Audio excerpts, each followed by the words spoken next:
초짜왕과 경린이가 함께하는 유튜브기. 안녕하세요, 초짱입니다. 자, 이번 시간에는 저 초짱이 말하는 주식 투자 방향에 대해서 알아보려고 하는데요. 최근에 주가가 잘 안 가죠. 자, 이게 지금 현재 우리 코스피 차트인데 보시면 아시겠지만 이제 작년 11월부터 여기 한 2200선부터 3200까지 근 1000포인트를 뛰었어요. 이때는 누구나 주식을 해도 먹을 수 있는 장이었죠. 10명 중에 7, 8은 먹을 수 있는 장이었어요. 그런데 올해 1월부터 해서 코스피가 이 박스권에 들어갔어요. 그러니까 여기서는 참 수익 내기가 쉽지 않거든요. 그럼 이럴 때는 어떻게 주식 투자를 해야 되는지 거기에서 제 생각을 나름으로 정리를 해봤으니까 보시고 뭐 유익하다 싶은 거는 취하시고 아니면은 버리시면 되고요. 자, 들어가 보겠습니다. 초짱이 말하는 주식 투자 방향. 물론 제가 지금 이거 말씀드리는 거는 좀 중장기 투자에 적합하다고 말씀드리고 싶어요. 이런 중장기 투자가 있고 주식 투자에는 이렇게 단기 트레이딩이 있잖아요. 이거는 단기 쪽은 상당한 이제 고수분들이 할 수 있는 그런 쪽이고요. 이런 중장기는 우리 초보분들도 같이 수익을 내볼 수 있습니다. 물론 이 중장기를 해서 무조건 수익이 난다는 건 아닌데 어쨌든 리스크를 제일 줄이면서 주식의 리스크가 있잖아요. 리스크를 줄이면서 수익을 확대할 수 있는 그나마 가장 쉬운 방법이 저는 요거라고 생각하거든요. 첫 번째, 시류 흐름과 맞는 방향성. 현재 시류는 친환경, 요런 뉴스 많이 들어보셨죠. 근데 요즘 뜨고 있는 게 ESG예요.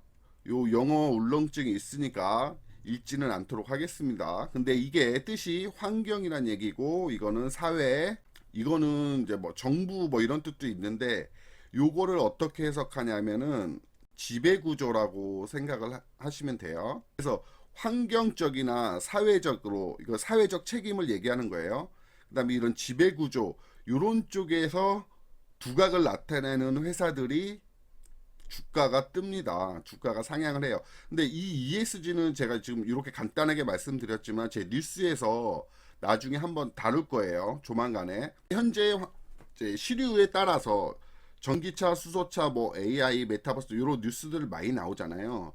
어쨌든 미래는 이런 쪽으로 흘러가게 되어 있죠. 그럼 이쪽의 방향을 맞게 같이 가고 있는 기업들을 사야 되겠죠. 기본적으로 친환경이라는 건 누구나 다 알고 있는데 예를 들어서 뭐 플라스틱을 제조하는 이런 회사라든지 이런 것들은 앞으로 이런 시류하고 맞지 않는 방향이잖아요. 그렇죠. 플라스틱이 뭐 대체제는 지금 현재 없기는 하지만 이걸로 인해서 환경 오염이 많이 나타난다 이렇게 많이 들으셨죠. 근데 이 회사가 친환경인데 시류가 계속 성장을 할 수 있을까? 이거는 의문이죠. 아무래도 계속 정부 정책이라든지 이런 쪽에 제재가 들어올 것이니까. 그러니까 이런 주식을 중장기 투자해서는 안 된다는 거예요. 예를 들면 그렇다는 얘기입니다. 근데 이제 현재 시류와 맞게 가야 된다. 그렇게 생각을 하시면 되고요. 그래서 한 가지 예를 들면 지금 뜨고 있는 게 폐기물 쪽 있잖아요. 폐기물 업체들 뭐 인선 ENT라든지 요런 회사들 있잖아요. 코엔텍이라든지 요런 회사들 주가들이 지금 엄청 뜨고 있죠. 이런 식으로 시류와 맞는 사업을 하는 회사들 요런 걸 일단 골라야 된다고 저는 생각을 합니다. 두 번째는 우리는 한국 주식인데 참 이게 웃긴 게요. 미국의 상황에 따라서 움직이는 게 더 커요.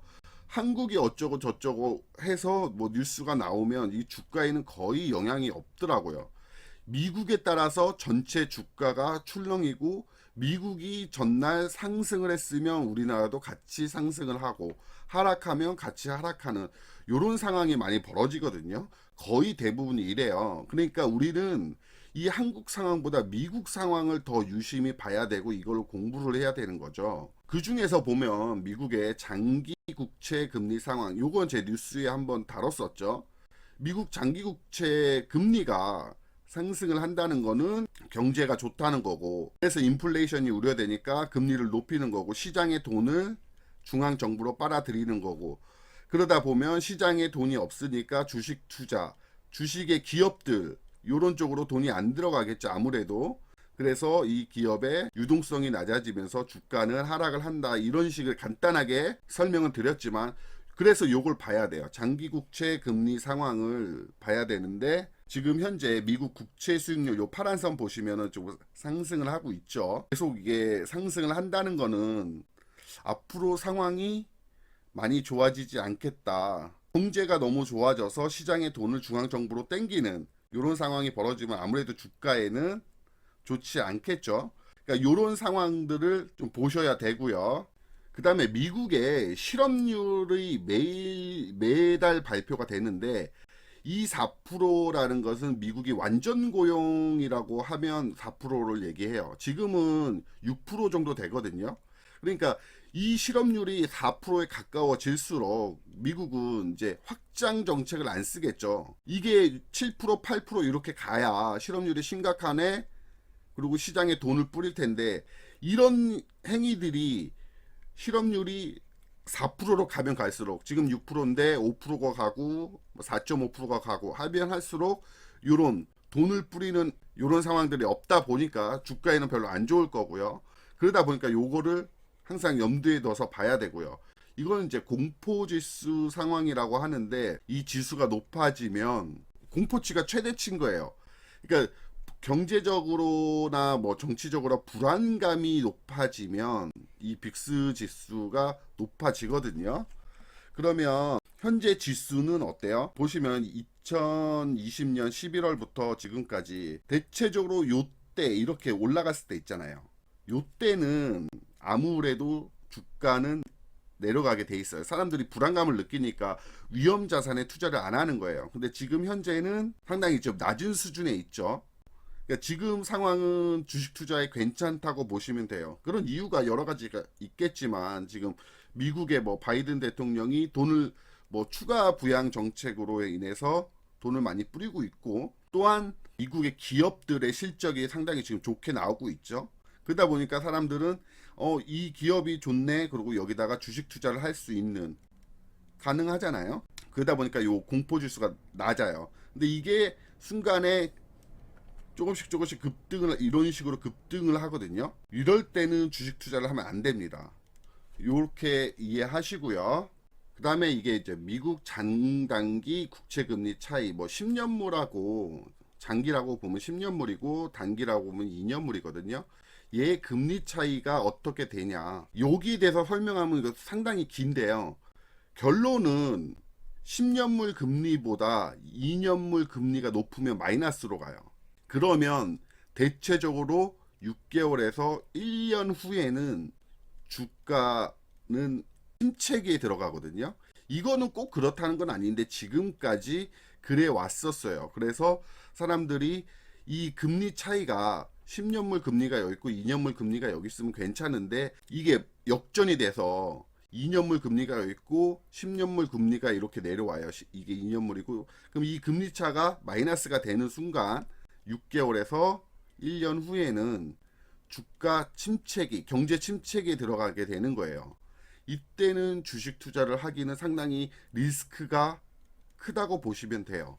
그러니까 글로벌 시황은 여러 가지 많이 봐야겠지만, 제 경험상 이런 미국의 장기국채 10년물 상황하고 미국 실업률이 지금 어느 정도 와 있는지, 그 다음에 요거 공포지수, 빅스지수라고 하는 요거 한번 보시고, 미국 장단기 국채금리 차이, 이게 플러스인지 마이너스인지 이렇게 보시면 됩니다. 자, 세 번째로, 이거는 기업에 관련된 거. 우리는 주식을 하면 기업을 사는 거잖아요. 기업의 본 사업에 정상화는 기본이고, 여기에 플러스 알파를 찾아야 된다, 이 얘기인데, 보통의 이제 사람들이 그래요. 어떤 A라는 기업에서 사업을 하는데 얘 본업이 있을 거 아니에요. 그 본업이 아주 잘 돼서 이렇게 폭발적으로, 그러니까 100억을 벌다가 200억을 버는 요런 게 아닌 다음에야, 보통 뭐 100억을 버는 회사가 110억을 벌고 120억을 벌고 뭐 90억을 벌 때도 있고 이렇잖아요. 근데 90억을 벌다가 뭐 110억을 벌고 그러면 어쨌든 평균이 100억에 수렴을 하는, 이런다고 해서 주가가 막 뜨지는 않더라고요. 그러니까 그러니까 이거는 본업, A라는 회사의 본업이 100억을 버는 회사인데 110억을 벌고 90억을 벌고, 이거는 그냥 기본인 거예요, 기본. 그러면 주가가 이렇게 상승을 하는 이거를 하려면 뭐가 있어야 되냐? 플러스 알파가 있어야 돼요. 본업으로 인해서 꾸준한 매출이나 영익 흐름은 주가의 하방 경직성을 갖는 거예요. 그러니까 얘가 100억을 벌던 회사가 90억을 벌든 110억을 꾸준히 이렇게 벌어요. 그러면 주가는 떨어지는 거에 대해서는 하방 경직성을 갖는다는 거죠. 그런 의미로 이해를 하셔야지, 아, 얘가 90억을 벌다가 110억을 벌어. 그럼 주가가 빡 뛰겠네? 이거는 아니란 얘기예요. 뛰려면 플러스 알파. 본업 외에 추가 사업이 확대할 상황이 되고, 이 플러스 알파가 처음에는 1억을 벌었어요. 그런데 얘가 앞으로 향후 상황이 10억을 벌고 20억을 벌든 요런 상황으로 갈 것 같다는 전망이 되면 그때는 주가가 확 뛰거든요. 그러니까 요런 플러스 알파의 사업을 찾아야 된다는 얘기죠. 이해되셨죠? 구독, 좋아요 꼭 눌러주세요. 자, 네 번째로 싸게 사서 비싸게 팔아라. 이거 누가 몰라. 그죠? 그런데 문제는 이걸 잘 생각해 보자고요. 현재 주가가 싼지, 그러니까 저평가가 돼 있는지 고평가가 돼 있는지를 우리가 알아야 현재 주가 수준이 어디에 있다라는 걸 판단이 가능을 하잖아요. 이게 가장 중요한 거예요. 그러니까 이거는 주식 투자할 때 기본적으로 한번 보고 가자는 얘기죠. 여러분들이 예를 들어서 100만원, 200만원짜리 가전제품을 사요. 냉장고를 산다고 칩시다. 그런데 우리가 예를 들어서 삼성전자나 보통 LG전자를 찾게 되잖아요. 그러면 요 냉장고가 한 개가 아니고 여러 개가 나올 텐데, A란 제품, B란 제품, C, D란 제품 나오는데, 우리가 이 A란 제품을 선택하기 위해서 여러분들은 그냥 냉장고니까 이 A 제품을 사야지 이렇게 가서 바로 사는 사람들은 별로 없죠. 이 A 제품하고 B 제품하고 C 제품하고 요걸 다 비교를 해보고 사용 후기도 들어보고 가격 어디가 싼지 가격 비교도 해보고 이런 등등의 나름의 공부를 하잖아요. 그런데 왜 주식할 때는 현재 주가 그냥 남들이 좋대, 그래 그냥 바로 사, 매수, 왜 이렇게 하냐 이거죠. 어떠한 기업을 사는 거예요. 어떤 A란 기업을 사는 거고, 밑에도 하나의 제품을 사는 거잖아요. 100만원, 200만원짜리 냉장고를 사면서 이런 비교하고 사용 후기도 알아보고 가격 비교도 하는데 얘는 왜 그런 걸 안 하냐 이거죠. 지금 현재 주가가 A란 기업 주가가 고평가가 되어 있는지 저평가가 되어 있는지 이거는 우리가 공부를 하고 이 비교를 해보면 되잖아요. A란 기업이 예를 들어서 뭐 철강 업종에 있어요. 그래서 철강 업종을 하면 뭐 현대제철, 포스코 이런 데가 있잖아요. 근데 내가 현대제철에 누가 좋대. 그러면 이 주식을 바로 사는 게 아니고 지금 현대제철 주가가 어느 수준에 있는지, 이 포스코랑 비교해서 현대제철만 올랐나? 포스코는 안 올랐나? 이런 것도 비교를 한번 해보고, 다 철강 업종에서 그래봐야 몇 개 안 되잖아요. 철강 업종 뭐 수백 개가 되는 것도 아니고 기껏해야 10개 남짓인데 이 10개 주가를 한번 비교를 똑같이 냉장고 비교하듯이 비교를 하는 거죠.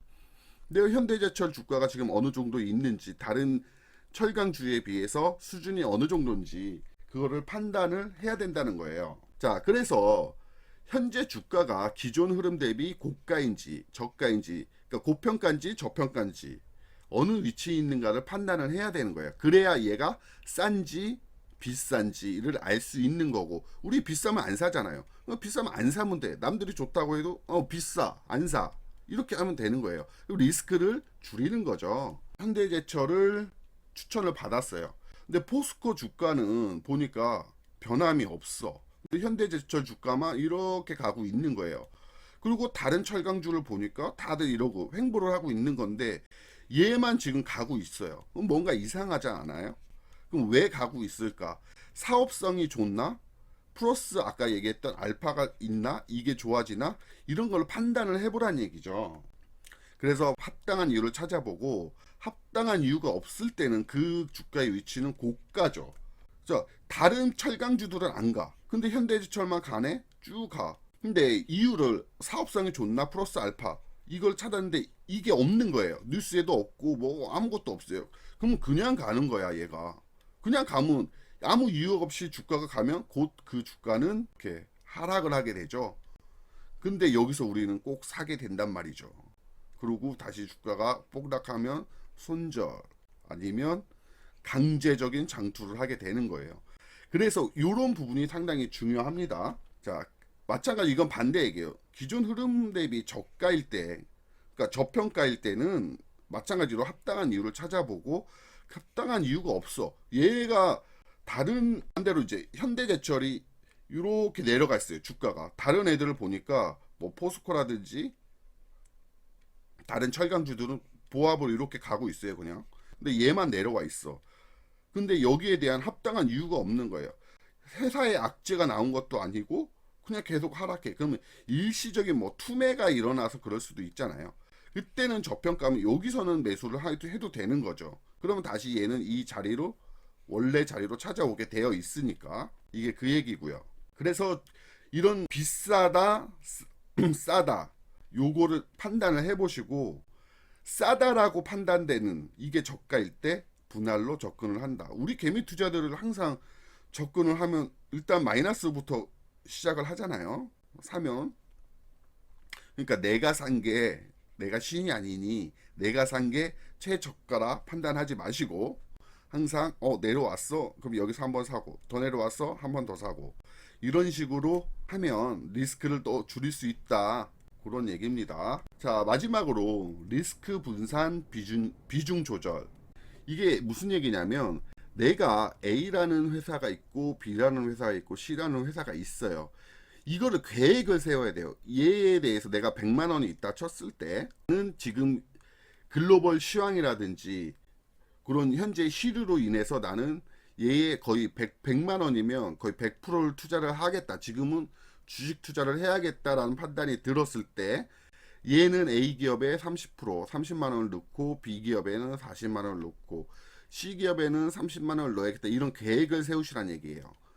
그래 놓고 이 30만 원을 C 기업을 살 때 30만 원을 한 번에 들어가는 게 아니고 10만 원씩 10만 원씩 10만 원씩 가든 15만 원씩 두 번을 가든 이런 식의 계획을 세우란 얘기예요. 그래서 뭐 보통은 334 또는 55 등의 계획을 세우고 하는데 55가 이거죠. 15, 15를 투자를 하는 거고 이건 보통 10, 10, 10을 투자를 하고 그러니까 이런 식의 계획을 세워서 분할로 접근을 하시면 아무래도 실패 확률이 줄어들고요. 이거 현재 회사의 이슈가 홀짝 게임일 경우에는 저는 대체적으로 이런 주식을 잘 안 하는 편이에요. 이게 무슨 얘기냐면 A라는 회사가 있어요. 이 회사가 뉴스가 나왔는데 내일 모레 상장 폐지 결정이 난다고 뉴스가 나왔어요. 그런데 이거는 내일 모레 상장 폐지가 결정이 되면 그 주식은 휴지죠.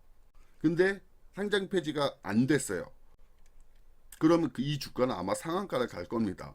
이미 그동안 주가는 내려와 있겠지만 그러면 내가 이 주식에 오늘 들어가서 내일 모레 이날에 이 결정이 된다는 거 아니에요. 뉴스가 나올 거 아니에요. 이거는 홀짝 게임이란 거죠. 결정이 됐어. 그러면 내 돈 투자한 거는 휴지가 되는 거고 결정이 안 됐어. 그러면 상한가에 가는 거. 이런 주식은 리스크가 너무 크다는 거죠. 이게 이런 걸 홀짝 게임이라고 하거든요. 되냐 안 되냐. 이런 주식은 안 하시면 하시는 게 제가 봤을 때 돈 버는 방법이지 않을까 싶어요. 이건 아까 말씀드린 거지만 현 주가가 저평가라 판단돼도 내가 사는 지점이 최저가가 아니에요. 절대로. 주가가 이렇게 내려왔어. 여기서 사면 되겠네. 여기 저가네. 하지만 주가는 또 이렇게 갑니다. 그러니까 여기서 사고 여기서 사고 여기서 사고 그 다음에 이렇게 간다고 했을 때 그럼 평균이 6이니까 내가 수익을 더 많이 먹는 거잖아요. 근데 요거를 한 방에 산다고 했을 때는 이렇게 내려가는 이 지점에서 손절을 치게 되죠. 여기서 매수 여기서 매도. 근데 주가는 다시 이렇게 가고 요 지점에 와 있다고 치면 주가는 며칠 지나서 결국은 그대로인데 나는 여기서 매수하고 여기서 매도해서 손실을 기록하게 되는 이거 안 좋은 패턴이죠. 그러니까 내가 사는 지점이 최저가가 절대 아니에요. 우리 신이 아니니까. 그래서 항상 분할로 접근을 해라. 예, 요렇게 이해를 하시면 되겠습니다. 이거는 뭐 주식에는 항상 정답은 없죠. 정답은 없고 제가 생각했을 때 대체로 이렇더라. 그래서 정리를 하면 큰 흐름을 먼저 생각을 하면서, 이게 아까 시듈하고 말씀드렸죠.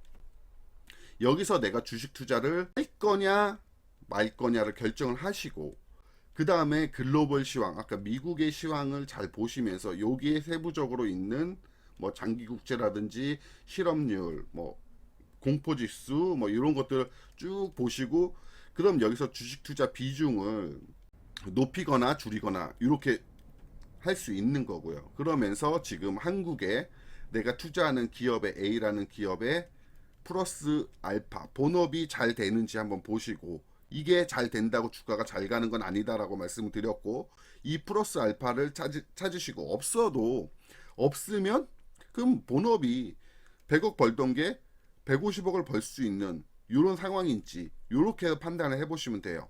그러고 주식은 이 주식을 찍었어, A란 주식을 찍었을 때 지금 현재 주가가 싼지 비싼지, 이거 비교 여러분들 잘 하시잖아요. 이 비교를 해보시고, 그 다음에 진입을 하시는데, 진입을 할 때는 내가 산 지점이 절대 최저가는 아니니 분할로 접근을 하셔라. 이렇게 정리할 수 있겠습니다.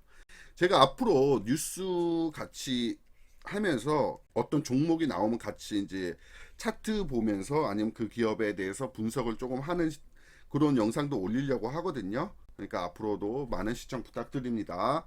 자, 그러면 오늘 영상은 여기까지 하겠습니다. 감사합니다. 시청해주셔서 감사합니다.